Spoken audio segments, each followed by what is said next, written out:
बिजली का इस्तेमाल तो हम सभी करते हैं, हमारे घर इसी इलेक्ट्रिसिटी से रोशन होते हैं। लेकिन क्या कभी आपने ये सोचा है कि बिजली बनती कैसे है? इस बिजली को बनाने में किन किन मुश्किलों का सामना करना पड़ता है, और ये भी कि बिजली किन किन साधनों से बनाई जाती है। बिजली बनाना एक अनोखी टेक्निक है, तभी तो नदियां तालाबों के पानी को रोककर कई बड़ी बड़ी मशीनों का इस्तेमाल करके बिजली का उत्पादन किया जाता है। बिजली बनाने के लिए कई कर्मचारियों को अपनी जान तक जोखिम में डालनी पड़ती है। इस काम में जरा सी भी चूक की गुंजाइश नहीं होती, और गलती से भी कोई चूक हुई तो कई लोगों को अपनी जान तक गंवानी पड़ सकती है। पानी से बिजली बनाने के लिए सबसे पहले किसी भी नहर या नदी के पानी को रोकने के लिए डैम बनवाया जाता है। कई बार इस रोके हुए पानी को उस जगह तक भी पहुंचाया जाता है जहां पानी की कमी होती है।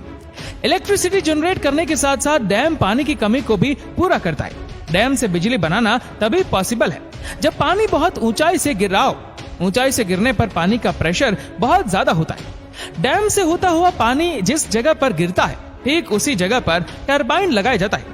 टरबाइन एक ऐसी मशीन होती है जो मैकेनिकल एनर्जी यानी यांत्रिक ऊर्जा को इलेक्ट्रिकल एनर्जी में कन्वर्ट कर देती है। डैम से जब पानी टरबाइन पर गिरता है, वे बहुत ही स्पीड से गोल गोल घूमने लगता है। टरबाइन के साथ एक मोटर लगा होता है, जिसे टरबाइन के घूमने से पावर मिलने लगता है। मोटर को जैसे ही पावर मिलने लगता है, वैसे ही मोटर बिजली बनाने लग जाता है। बिजली बनाने के साथ साथ मोटर बिजली के तारों में बिजली पहुंचाने का प्रोसेस शुरू कर देता है। बिजली के तारों में बिजली पहुंचाने के बाद यही बिजली आम लोगों तक पहुंचाई जाती है। इस प्रोसेस से ही डैम से बिजली बनाई जाती है।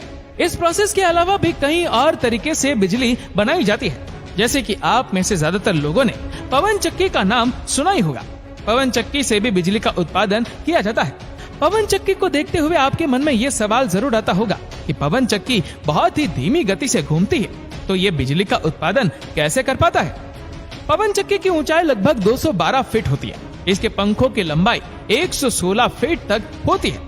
मगर इतनी ऊंचाई पर पवन चक्की तेज गति से घूमेगी तो उसे बैलेंस करना बहुत मुश्किल हो जाएगा, और साथ ही बड़ी दुर्घटना भी हो सकती है।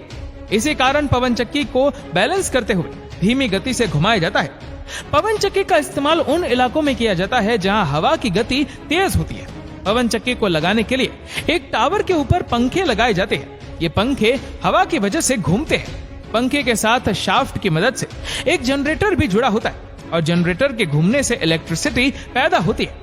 पवन चक्की में एक गियर बॉक्स लगाया जाता है जो पवन चक्की के पंखे की स्पीड पर कंट्रोल रखने का काम करता है।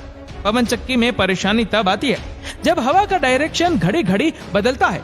तब पंखों को ये समझ नहीं आता कि वो किस दिशा में घूमे। इसके लिए पवन चक्की में एक ऐसा मीटर लगाया जाता है जो हवा के डायरेक्शन को समझता है, और फिर पंखड़ या हवा का डायरेक्शन समझकर अपना रुख उस तरफ कर लेती है।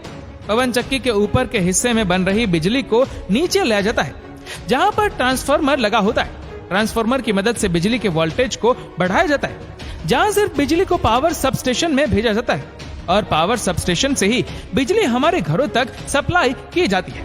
अगर आपको लग रहा है कि पवन चक्की लगाना कोई आसान बात है, तो जान लीजिए कि इसे लगाना बहुत ही महंगा पड़ता है। एक पवन चक्की लगाने में कम से कम 20 करोड़ का खर्च आता है। आपने पवन चक्की से बिजली कैसे बनाई जाती है ये तो जान लिया, तो अब आप ये भी जान लीजिए कि कोयले से बिजली कैसे बनाई जाती है। कोयले से बिजली बनाने के लिए पत्थर वाले कोयले को इस्तेमाल किया जाता है। पत्थर वाले कोयले के लिए जमीन में गहरी खुदाई की जाती है। खुदाई से निकाले गए पत्थर वाले कोयले को बिजली घर ले जाया जाता है। इस बिजली घर के आसपास पानी की सुविधा के लिए नदी, झील या नहर का होना जरूरी होता है। पाइपलाइन की मदद से नदी आधारित पानी को बिजली घर में पहुंचाया जाता है। इसके बाद कोयले की मदद से इस पानी को गर्म किया जाता है, और गर्म पानी के भाप को एक बॉयलर में जमा किया जाता है। फिर इस भाप को टरबाइन के पास छोड़ा जाता है, और भाप की ताकत से टरबाइन घूमना शुरू हो जाता है, और फिर टरबाइन घूमने से बिजली का बनना शुरू हो जाता है। इसके बाद हम आपको डीजल पावर प्लांट के बारे में भी बता देते हैं। डीजल पावर प्लांट का इस्तेमाल उन जगहों पर किया जाता है जहां कोयले और पानी की मात्रा बेहद कम होती है।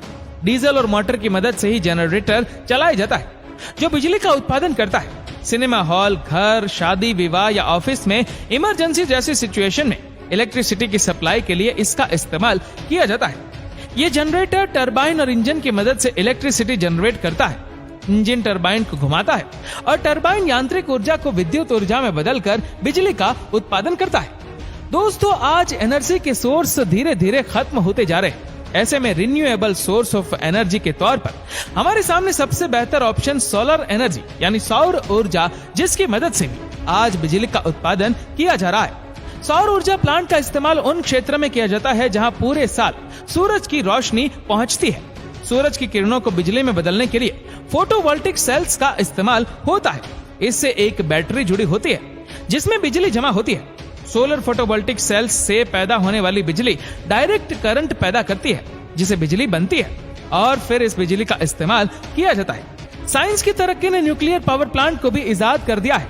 ये भी बिजली बनाने वाले साधनों में महत्वपूर्ण माना जाता है। इस प्लांट में यूरेनियम 235 को ईंधन के रूप में इस्तेमाल किया जाता है। यूरेनियम के परमाणुओं को अलग अलग करने के लिए एडेनिक रिएक्टर का इस्तेमाल होता है, जिससे पैदा होने वाली ऊष्मा से भाप बनाई जाती है।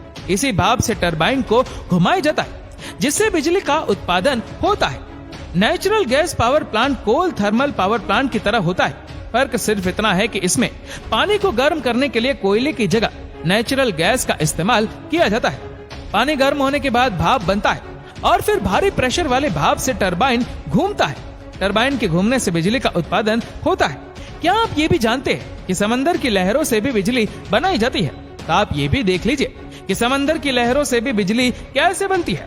समंदर के किनारे दीवार या चट्टान पे जनरेटर या टरबाइन लगाया जाता है। एक होज भी बनाया जाता है जहाँ पर टरबाइन और जनरेटर लगे होते हैं। लहरें जब होज के भीतर आती है तो उसमें जमा पानी ऊपर नीचे होने लगता है। इसके होज के ऊपरी हिस्से में बनी जगह पर हवा तेजी से ऊपर नीचे आती है। लहरों के आने जाने पर टरबाइन पर गहरा प्रेशर बनता है और फिर टरबाइन घूमता है। साथ ही जनरेटर चलने लगता है और इससे इलेक्ट्रिसिटी जनरेट होने लगती है। समंदर की लहरों के बाद समंदरों की तरंगों से भी बिजली पैदा होती है। चलिए इसे भी जान लेते हैं। इस तरीके में लोहे के बड़े बड़े पाइप्स को स्प्रिंग की मदद से एक साथ जोड़ा जाता है। ये समंदर में तैरते रहते हैं। इनका साइज रेलगाड़ी के 5 डिब्बे के बराबर होता है। इनके अंदर मोटर और जनरेटर लगे होते हैं। तरंगों की वजह से जब पाइप ऊपर नीचे होते हैं तो मोटर चलने लगता है। मोटर के चलने से जनरेटर चलता है और जनरेटर के चलने से बिजली उत्पन्न होती है। बायोमास से भी बिजली का उत्पादन होता है। खेती पशुपालन में काफी मात्रा में बायोमास सामग्री इकट्ठा होती है। कोल थर्मल पावर प्लांट की तरह इसका भी प्लांट होता है। फर्क ये होता है कि यहाँ कोयले की जगह बायोमास को चलाया जाता है और पानी को गर्म किया जाता है। पानी गर्म होने से भाप बनती है, उससे टरबाइन घूमती है और फिर बिजली का उत्पादन होता है। अब जियोथर्मल पावर प्लांट के इस्तेमाल से बिजली बनाना भी देख लीजिए। दोस्तों हम जैसे जैसे पृथ्वी की गहराई में जाते हैं धरती गर्म होती जाती है और एक ऐसी जगह भी आती है जहां गर्मी की वजह से सारे पदार्थ पिघल जाते हैं, जिसे लावा कहते हैं। धरती के अंदर मौजूद इसी ताप के इस्तेमाल से बिजली बनाई जाती है। इसके लिए जमीन पर कुएं खोदे जाते हैं। अंदर का गर्म पानी और उसके भाप का इस्तेमाल कर टरबाइन घुमाया जाता है और इससे बिजली बनाई जाती है। तो दोस्तों आज आपने जाना कि किन किन साधनों से बिजली बनाई जाती है और कितना मुश्किल होता है। लेकिन आज हमने बहुत सारे ऐसे सोर्सेस खोज लिए हैं जो रिन्यूएबल है, यानी कि सौर ऊर्जा, पानी की ऊर्जा और तरंगों की ऊर्जा। इनके इस्तेमाल से आने वाले समय में तो हम पूरे तरीके से रिन्यूएबल सोर्सेस पर टिक जाएंगे और हम non renewable source of energy का इस्तेमाल करना बंद कर देंगे। तो दोस्तों उम्मीद करते हैं कि वीडियो आपको पसंद आई होगी। आपको ये वीडियो कैसी लगी नीचे कमेंट करके जरूर बताएगा और अगर आपको वीडियो अच्छा लगा हो तो इस वीडियो को लाइक करेगा, शेयर करेगा ज्यादा से ज्यादा लोगों तक और ऐसी और भी रोचक जानकारियों के लिए सब्सक्राइब करें हमारे YouTube चैनल को और Facebook पर फॉलो करें हमारे पेज को। धन्यवाद।